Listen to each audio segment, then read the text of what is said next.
video will demonstrate the Basic Six, one of Irmgard's Bartenieff's most codified movement explorations. The Basic Six serves as an educational experience that supports the facilitation of her 9 principles.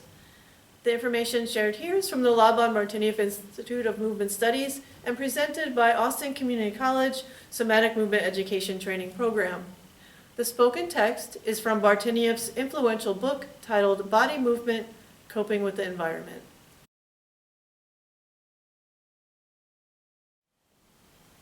Thigh lift. Lie supine with knees flexed and feet flat on the floor. Your arms are parallel to your sides with your palms on the floor. Your left foot will root into the ground. Inhale. On your exhale, begin hollowing the abdomen to initiate the movement of leading with the top of the right knee to lift the right thigh towards the chest, flexing the knee towards the nose. Maintain the same amount of flexion of the knee. Return the leg to starting position. Now your right foot will root into the ground. Inhale and exhale, begin hollowing your abdomen to initiate the movement of leading with the top of the left knee to lift the left thigh towards the chest. Make sure to maintain the same amount of flexion of the knee. Return the leg to starting position.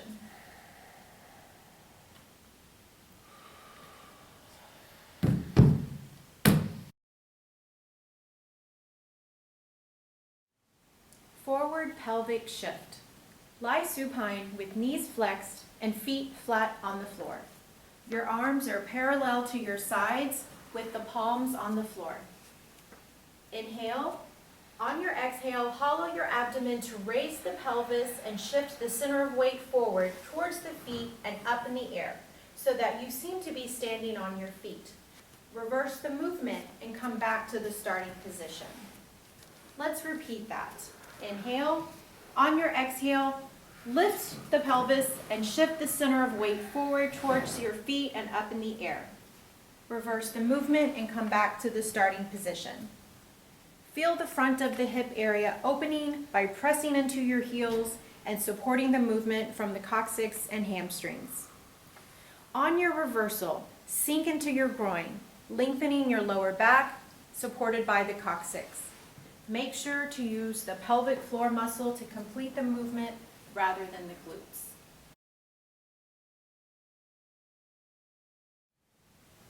Lateral pelvic shift.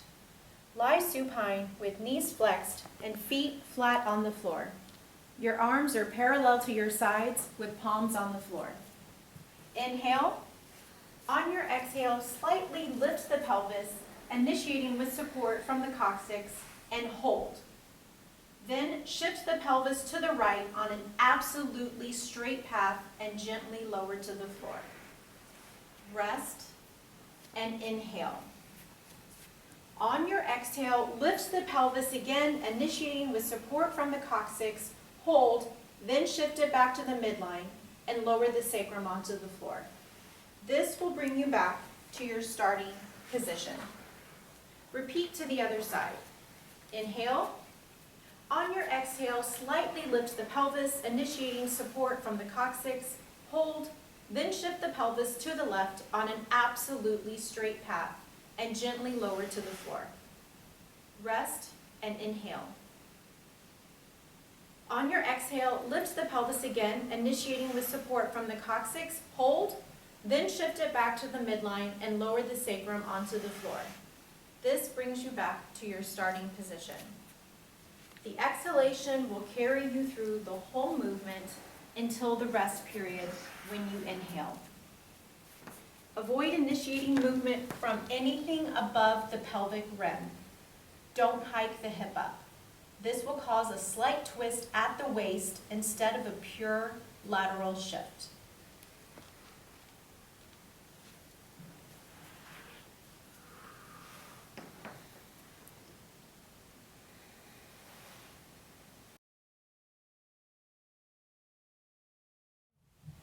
Body half. Lie supine in an X position. Inhale. And as you exhale, simultaneously lead with the right elbow and the right knee, drawing towards each other on the floor, shortening the right side of the trunk as in a side bend. Your head tilts to the side. Reverse the action. Retrace the original path, leading with the right fingers and toes. Now let's repeat on the left side. Inhale. And as you exhale, simultaneously lead with the left elbow and the left knee, drawing towards each other on the floor, shortening the left side of the trunk as in a side bend. Your head tilts to the side. Reverse the action. Retrace your original path, leading with the left fingers and toes. Both the elbow and the knee should initiate movement together. Avoid starting the movement from your center or letting either your elbow or your knee lead by itself. The upper and lower should lead together. Stay as flat as possible in the vertical plane with minimal twisting. The flatness is more important than the degree of side bend.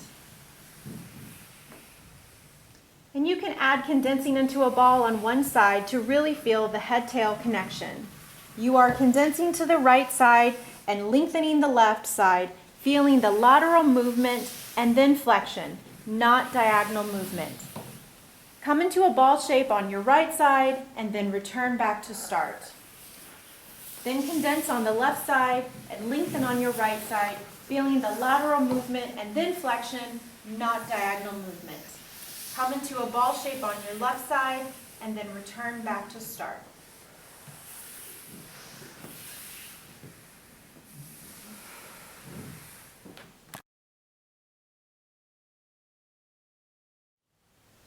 Knee drop.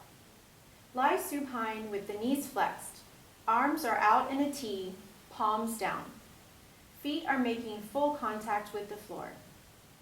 Inhale.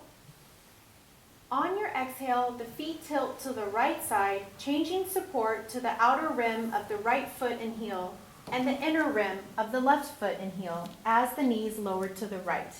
The right thigh is unfolding and the left is folding in. Rest here a moment. Inhale. On your exhale, hollow the abdomen, leading with the coccyx, return the knees to starting position and regain the stance of your feet. Inhale.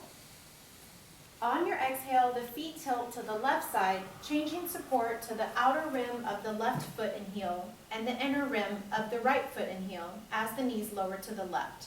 The left thigh is unfolding and the right thigh is folding in. Rest here a moment. Inhale. On your exhale, hollow the abdomen, leading with the coccyx, return the knees to starting position and regain the stance of your feet. Feel the drop of the knees as a passive movement. Feel the return of the knees as an active movement.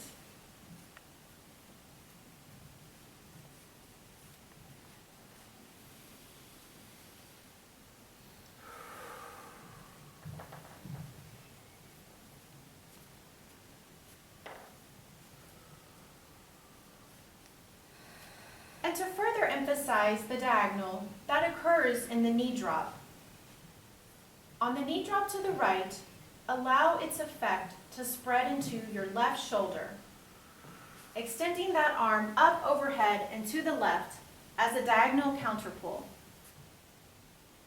This is a counterpull to the right lower body. The right arm stays spread straight to the right. To return, pull the knees up to center with support from your sacrum as you simultaneously begin to move the left arm straight side left. On the knee drop to your left, allow its effect to spread into the right shoulder, extending the arm up overhead and to the right as a diagonal counterpull to the left lower body. The left arm stays straight spread to the left. To return, pull the knees up to center with support from the sacrum as you simultaneously begin to move the right arm towards straight side right.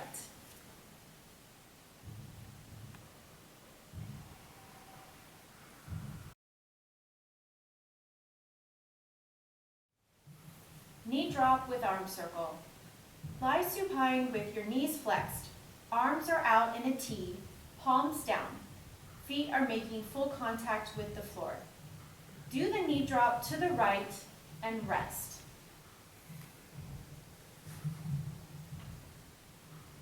Allow the left arm to extend itself into the diagonal caused by the oblique pull from the right hip, your left high diagonal. The left arm is up, palm is up, move in a clockwise circle overhead and around the body. Allow the eyes to follow the hand with a slight head movement. When the hand has returned to starting position, rest. Repeat the exercise on the other side. Do the knee drop to the left and rest. Allow the right arm to extend itself into the diagonal caused by the oblique pull from the left hip, your right high diagonal. Right arm, palm up, moves in a counterclockwise circle overhead and around. Allow the eyes to follow the hand with a slight head movement. When the hand has returned to starting position, rest. And imagine if you were holding a piece of chalk, it would draw a circle on the floor and over your two hips.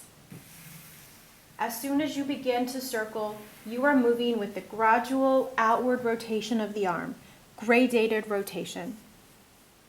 Notice that the arm has two changes in rotation during the circle, at the top and the bottom.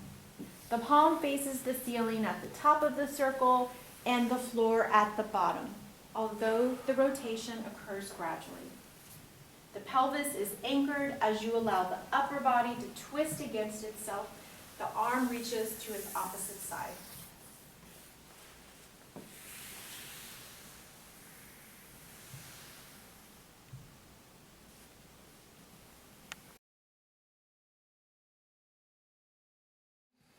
Oh, I always love the basic six. I mean, I always feel great when I'm done, much more connected, so it's one of my favorites. Okay. I kind of see it as movement therapy. It really just gets to the most basic level of what all human movement requires. The basic six, to me, it's just the foundational, piggybacking on what my classmate over there said. It just is the foundation of movement. And every time I go through them, I think of all the principles while I'm doing them. You know, so it's very cool. Learning the basic six, it's basic, but it's not easy. So it's the kind of learning where there's a lot of unlearning that has to happen to get rid of all these weird habits and extraneous extra movements to keep it basic.